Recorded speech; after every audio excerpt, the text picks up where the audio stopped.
Ilia Topuria was born on January 21, 1997, in Halle, Germany, the son of Georgian parents who had fled the conflict in Abkhazia as refugees. Germany was never a home, it was a shelter, a place to survive, not to belong. When he was 7, the family packed their lives and returned to Georgia.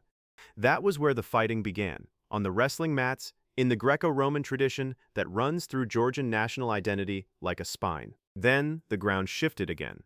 When Ilia was 15, after the Russo-Georgian War, his family moved once more, this time to Alicante, on the eastern coast of Spain. 3 countries, 3 languages, 3 identities.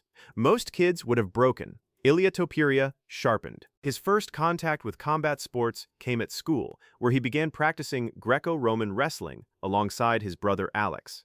It was not glamorous, it was cold mats and early mornings, and a father who believed his sons were built for something greater. In Alicante, Topuria walked into the Climent Club gym, founded by Argentinian brothers Jorge and Agustin Climent, who had brought Brazilian jiu-jitsu to the region. They spotted potential in the quiet Georgian teenager immediately. He trained there for over a decade, grappling, boxing, wrestling, building himself fight by fight in local Spanish promotions. The nickname came naturally. El Matador was born in that old gym. They called him that because of his style inside the octagon, precise, calculating, and lethal. At first, Ilia didn't identify with the name. Over time, he accepted it and made it entirely his own. By the time Tuporia turned professional, he had already built a reputation across Europe that was impossible to ignore. Fight after fight, he finished opponents, submissions, knockouts. Making his professional debut in 2015, Tuporia built an undefeated record in regional promotions, drawing attention for his finishing ability and technical precision. In 2019, he signed with Brave Combat Federation, debuting in Bogota, Colombia, defeating Luis Gomez in the first round by submission, earning the award for Best Performance of the Night. Weeks later in Bahrain, he knocked out Stephen Goncalves in round 1. The world was starting to pay attention. The UFC came calling. On October 11, 2020, Topuria made his UFC debut on short notice, stepping in against Youssef Zalal and winning via unanimous decision. He had arrived. What followed was a demolition derby. He knocked out Damon Jackson in round 1, knocked out Ryan Hall in round 1, then stopped Jai Herbert in round 2, even after being dropped by a head kick in the first. That Herbert fight told the world everything.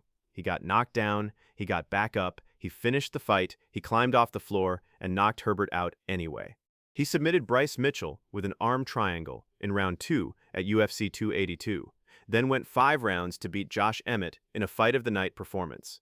8 UFC fights, 8 wins, not 1 loss. Then came February 17, 2024, UFC 298, Alexander Volkanovski, a man many rated the finest featherweight in history, stood across from him. Tuporia spent fight week telling anyone who would listen that he would knock the champion out in the second round.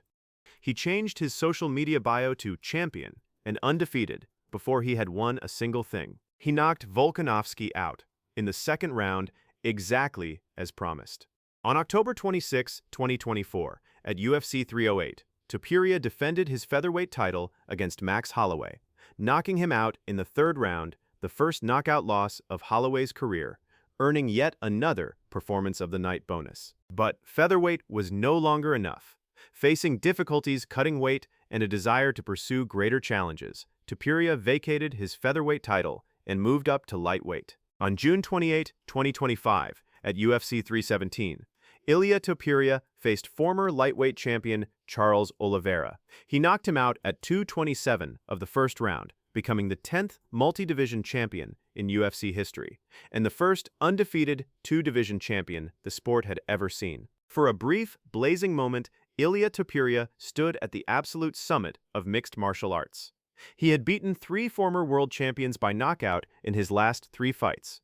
He had won titles at featherweight and lightweight without ever tasting defeat. Then came June 14, 2026, the South Lawn of the White House. UFC Freedom 250. Justin Gaethje. It was one of the great upsets in UFC history. A 4th-round TKO, a corner stoppage, 17 fights, 17 wins, and then, for the first time, Ilia Topuria did not win. He lost his lightweight title. He lost his undefeated record, but he never lost himself. After the fight, he looked into the camera and said simply, "No excuses." Born in Germany, raised in Georgia, built in Spain, a refugee's son who became a world champion twice over, a man who told you exactly what he would do and did it. He once said, "You cut me and my blood is Georgian, but my heart is Spanish." El Matador is not finished. He is just getting started.